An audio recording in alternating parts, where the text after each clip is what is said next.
जय भोलेनाथ। हर हर महादेव। कुंभ राशि, आप सबका बहुत बहुत स्वागत है। मित्रों, अब आने वाले समय में आपके घर को स्वर्ग जैसा बना देगी यह देवी। जी हाँ मित्रों, इस देवी के आने से आपका भाग्य बहुत जल्द बदलने वाला है। मित्रों, हम चाहते हैं कि आपका घर खुशियों से भर जाए। धन की तंगी, आर्थिक परेशानी क्या होती है आपको पता ही ना चले। आपके घर का माहौल बेहद पवित्र और प्रेम पूर्ण रहे, इसके लिए हम लगातार मेहनत करते हैं और आपको रोज एक ज्ञानवर्धक वीडियो उपलब्ध कराते हैं।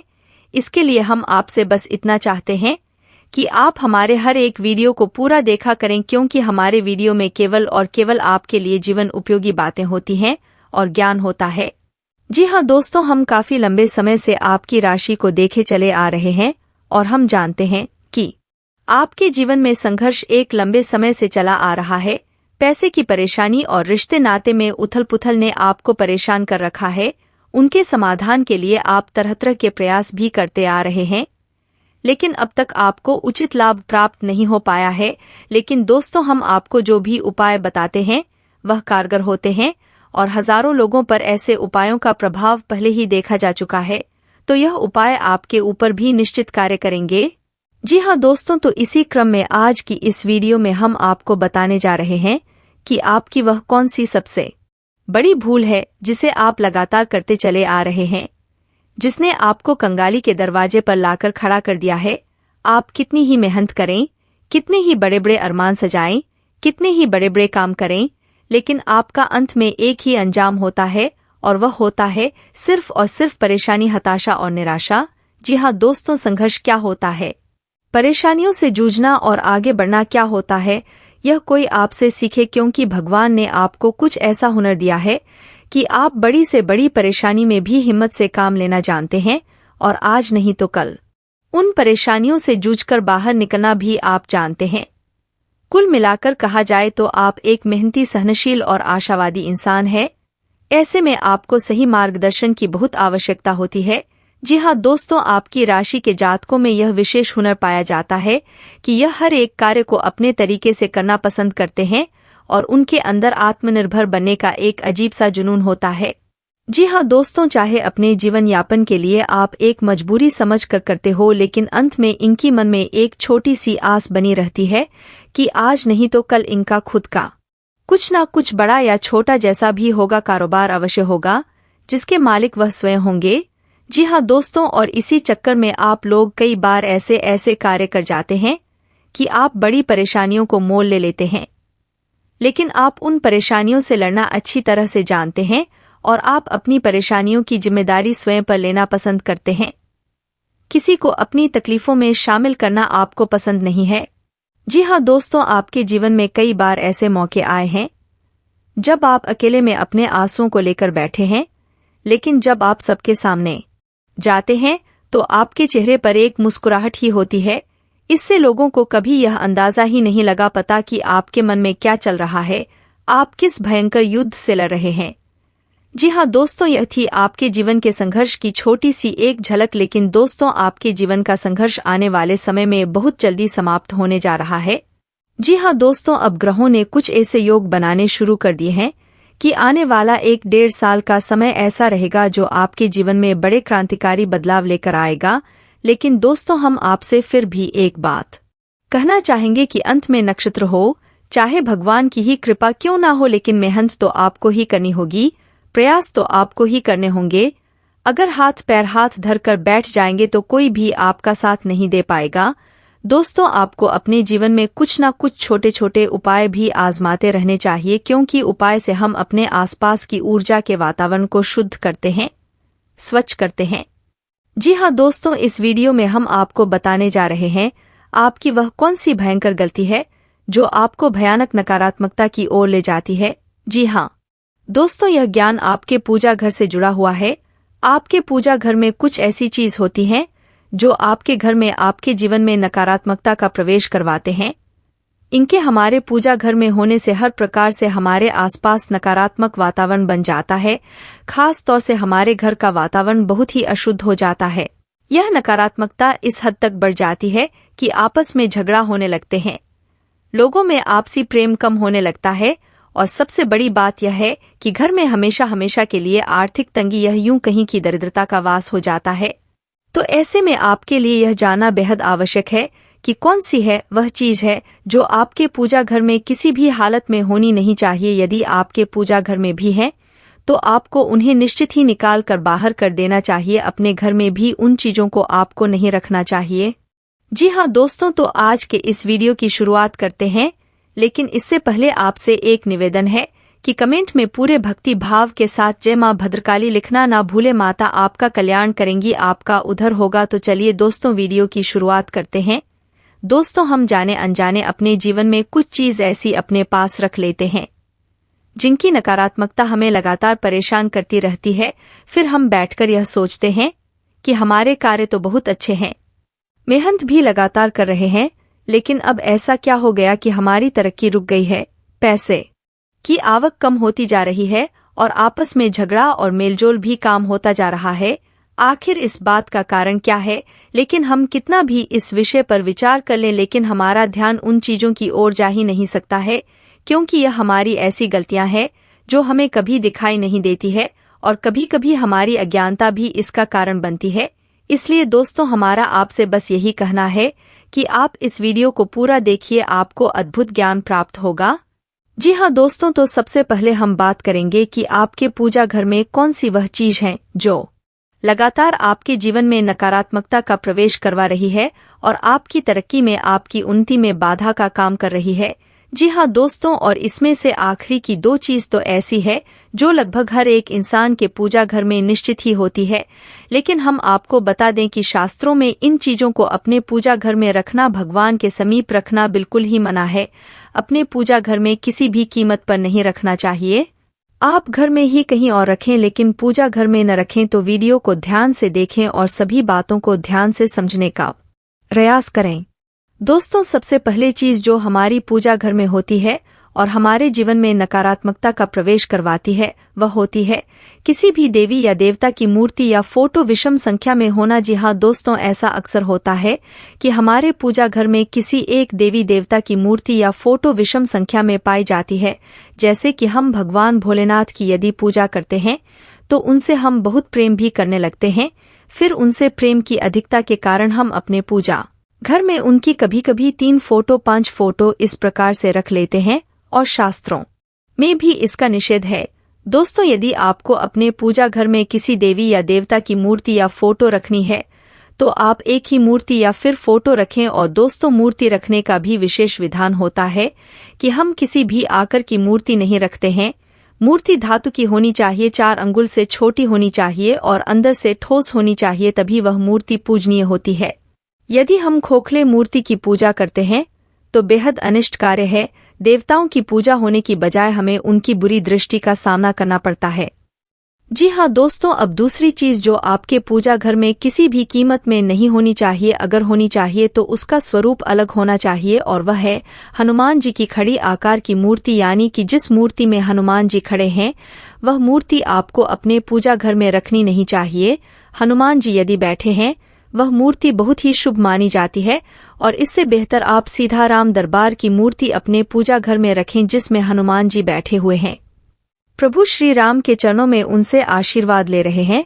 और यदि आप ऐसी मूर्ति अपने पूजा घर में रखेंगे या फिर आप ऐसा फोटो भी अपने पूजा घर में रख सकते हैं तो प्रभु श्री राम की भी कृपा आपको प्राप्त होती है। साथ ही साथ हनुमान जी भी आपसे बहुत प्रसन्न होते हैं। जी हाँ दोस्तों, अब वह चीज जो कि अक्सर हर एक इंसान के पूजा घर में पाई जाती है लेकिन इस रूप में नहीं होनी चाहिए, और वह है चावल। दोस्तों, शास्त्रों में चावल को अक्षत कहा गया है और पूजा पाठ में बेहद शुभ माना गया है। ऐसे में यदि चावल आपके पूजा घर में है तो कोई समस्या नहीं, लेकिन यदि चावल टूटे फूटे हैं तो यह बेहद नाशकारी है। जी हाँ दोस्त, तो किसी भी देवी देवता की पूजा पाठ में चावल टूटे हुए नहीं चढ़ाए जाते हैं, यह बेहद नाशकारी होते हैं। इससे देवता नाराज होते हैं। तो आपको चावल अपने पूजा घर में यदि रखना है तो आप देख लें कि चावल टूटे फूटे न हो, संपूर्ण आकर के चावल ही अपनी पूजा घर में रखें। और चावल की जो डिब्बी आप अपने पूजा घर में रखें उसे पूजा घर के बजाय दूसरे किसी अलमारी में रख ले तो ज्यादा बेहतर होगा। दोस्तों, आज हम जानेंगे कि ताला और चाबी का क्या उपाय होता है। आपने कई बार देखा होगा कि मंदिरों में लोग या फिर चौराहे पर लोग या फिर कहीं पीपल के पेड़ के नीचे आपको ताले पड़े मिल जाते हैं। ताला और चाबी। अब चाबी देखिए कई तरह से बनती है। लोगों के पास सोने की चाबियां भी होती है, लोगों के पास पीतल की चाबियां भी होती हैं। हम उपाय तो करते हैं, पर हम जानते नहीं कि यह उपाय किस काम का है, क्या इसके पीछे लॉजिक है और इस उपाय के कितने उपयोग हैं, कितने तरीके से किया जा सकता है। आपको उनमें से कुछ जरूरी बातें और इम्पोर्टेंट टिप्स विथ लॉजिक आपको समझने वाला हूं, ताकि आपको यह ताले का उपाय समझ आ जाए कि यह तरह से ये ताले चाबी का उपाय किया जाता है। अब देखिए, ताला जब तक बंद है तो समझ लीजिए वह शनि का रूप है। जब तक वह ताला बंद है शनि का रूप है। और जैसे ही चाबी क्या है? चाबी है केतु। और जैसे ही आपने चाबी इसमें लगाई और यह ताला खोला, शनि यानी कि जो आपकी किस्मत है, केतु जो बृहस्पति का मित्र है, आपकी किस्मत से संबंध रखता है, आपके सफर से संबंध रखता है, आपके जीवन में आने वाले अड़चन से, परेशानियों से संबंध रखता है। वह चीजें यहाँ पर आपको एक साथ मिल जाते हैं, यानी कि इन चीजों को हमने आपस में मिलाया। अपने बंद किस्मत यानी कि जो ताले की तरह बंद थी, उसको हमने चाबी केतु की मदद लेकर हमने उस किस्मत को खोल दिया। अब यह किस्मत तो खुल गई, उसके बाद हमें करना क्या है? क्या करते हैं हम? इस ताले को ले जाकर धर्मस्थान में रखते हैं और ताला हमेशा खुला हुआ रखा जाता है। इस चीज का ध्यान रखना है। अब यह ताला खोलकर हमें किस किस उपाय के चक्कर में रखना होता है, क्या क्या उपाय इस ताले और चाबी के होते हैं, कौन सा ताला हमें किस समय पर इस्तेमाल करना है, वह समझना जरूरी है। क्योंकि हम मार्केट से कोई भी ताला लेते हैं, चाबी लगाई, खोल कर जाकर मंदिर में रख दिया, पर उसके पीछे हम यह नहीं जानते कि हम किस उपाय के लिए कौन सा ताला इस्तेमाल करें। मार्केट में मिलने वाले ताले क्या है? ताला है स्टील का। इसके अलावा पीतल के ताले भी मिलते हैं, जिनके ऊपर स्टील का बैंड होता है, जो कि ताला बंद होने वाला होता है। अब अगर आपकी कहीं पर शादी नहीं हो रही है, किसी की शादी संबंधी दिक्कत है, तो अपने पीतल का ताला खरीदना है। अगर मान लीजिए आपका कहीं पर सफर नहीं हो पा रहा है, बच्चे बहुत सी तैयारी करते हैं, विदेश जाने की, कहीं पर उनके विदेश के काम नहीं बनते हैं, तब आपने स्टील का ताला लेना है। आपके कहीं पर भी कोर्ट कचहरी के झंझट है, आपका कोई काम नहीं बन रहा है, तब आपने स्टील का ताला लेना है। अगर आपका कहीं पर कोई सरकारी कामकाज है जो कि आपने करवाने हैं, कहीं पर कोई जॉब की तैयारी कर रहा है, कहीं पर कोई टेंडर लगाना, गवर्नमेंट से सपोर्ट चाहता है, उसके लिए आपको पीतल का ताला लेना है। विदेशी योग, जो लोग ट्राई कर करके थक गए हैं, विदेश के काम नहीं बन रहे हैं, उनको पीतल का ताला लेना है। अब आपको यह उपाय कौन कौन से दिन करना है, यह समझ लीजिए। अगर आप स्टील का ताला ले रहे हैं, स्टेनलेस स्टील का ताला ले रहे हैं, आप कोई भी साइज का ताला लीजिए, कोई मैटर नहीं है, बस ताला होना चाहिए। आपने ताला लिया और उसको खोलिए। खोलने के बाद अगर आप स्टील का ताला ले रहे हैं, तब आपने यह ताला ले जाकर गुरुवार के दिन मंदिर में रखना है और किसी भी मूर्ति के आगे आप अपनी प्रार्थना बोलकर ताला रखकर चलते बनिए। अगर मान लीजिए कहीं पर विदेशी योग और इस तरह की परेशानी आ रही है, तो आपके लिए 2 दिन बेस्ट है। या तो वीरवार यानी कि गुरुवार का दिन, या फिर शनिवार का दिन आपने ताला खोलना है, अपनी प्रार्थना बोलनी है और मंदिर में किसी मूर्ति के आगे रखकर चलते बनिए। शादी नहीं हो रही है तो आपको ताला लेना है पीतल का। पीतल के ताले के साथ 400 ग्राम चने की दाल जरूर ले लीजिएगा। 400 ग्राम चने की दाल। और यह उपाय सुबह सुबह करिए, अर्ली मॉर्निंग, जितना जल्दी आप उठकर सुबह नहा धोकर 400 ग्राम चने की दाल, एक पीतल का ताला जिसे खोलकर आप चने की दाल और पीतल के ताले के साथ आप मंदिर में बैठे पुजारी के हाथ में रखकर कुछ दक्षिणा रखकर आशीर्वाद लेकर अपने चलते बनिए। यह विवाह का उपाय कम से कम 7 गुरुवार इसी तरीके से आप रिपीट करते रहिए। आपके विवाह के योग होंगे, अच्छा जीवन साथी मिलेगा। आपके ऊपर जो गुरु की बाधा आ रही थी, आपके रिश्ते होने में वह आपकी दूर होगी। कहीं पर लव मैरिज की दिक्कत आ रही है, शादी वगैरह नहीं हो पा रही है, परिवार के लोग नहीं मान रहे हैं, या फिर कहीं पर किसी भी तरह की बाधा के कारण आपकी शादी नहीं हो पा रही है, जिससे आप चाहते हो उससे होने के आपके योग बनेंगे। अब यह उपाय देखिए, पहले समय में हुआ करते थे। हम अगर देखें तो कुछ छोटे छोटे टोटके इस तरीके से हमारे बड़े बुजुर्ग किया करते थे, और अब बड़े बुजुर्ग ना तो हमारे साथ रहते हैं, कई बार साथ रहते भी ये तो वह समझाते हैं, पर आजकल के हम मॉडर्न लोग वह बातें समझते नहीं है। यह समझते हैं कि इनको क्या पता है, यह तो उलझुल उपाय ही बताते हैं। कुछ ना कुछ तो बात हुआ करती थी उन उपायों में। आजकल के टाइम में हम उन उपायों को छोड़कर बड़े बड़े उपाय के चक्कर में पड़ चुके हैं और उपाय हो नहीं पाते हैं, क्योंकि वह पूरा प्रॉपर सीरीज और प्रॉपर विधि से उपाय नहीं हो पाता है। कुछ उपाय इतने सिंपल और छोटे होते हैं जो कि आप कर दें तो आपकी किस्मत में आ रहे रोड़े हटकर आपका रास्ता साफ हो जाता है और आपके बिगड़े हुए काम बनने शुरू हो जाते हैं। तो दोस्तों, यह तले का आप उपाय कर सकते हैं, और भी इसके उपाय हैं।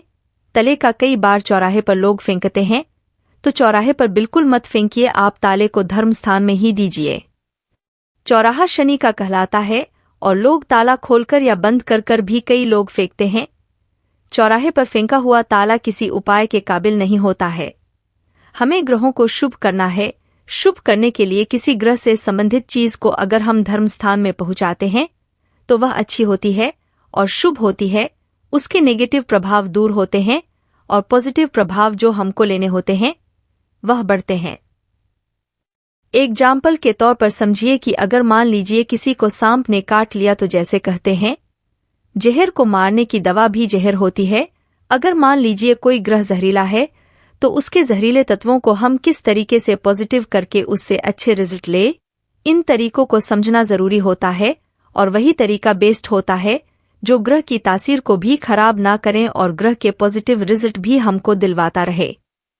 तो दोस्तों, आप यह उपाय करिए, और किसी तरह की परेशानी आ रही है तो एक और उपाय आपको बता देता हूँ। किसी की बीमारी ठीक नहीं हो रही है, काफी समय से बीमार चल रहा है, तो रोगी के सर से 7 बार एंटी क्लॉक इस ताले को घुमाकर आप ताला खोलकर आप कहीं पर भी जो शनिवार के दिन दान मांगने आते हैं, ढकोर उनको ऐसा ताला जरूर दीजिए। आप देखेंगे कि रोगी के रोग में किस तरीके से दवाइयां लगना शुरू होती हैं, वह परेशानियों से कैसे निकालना शुरू होता है।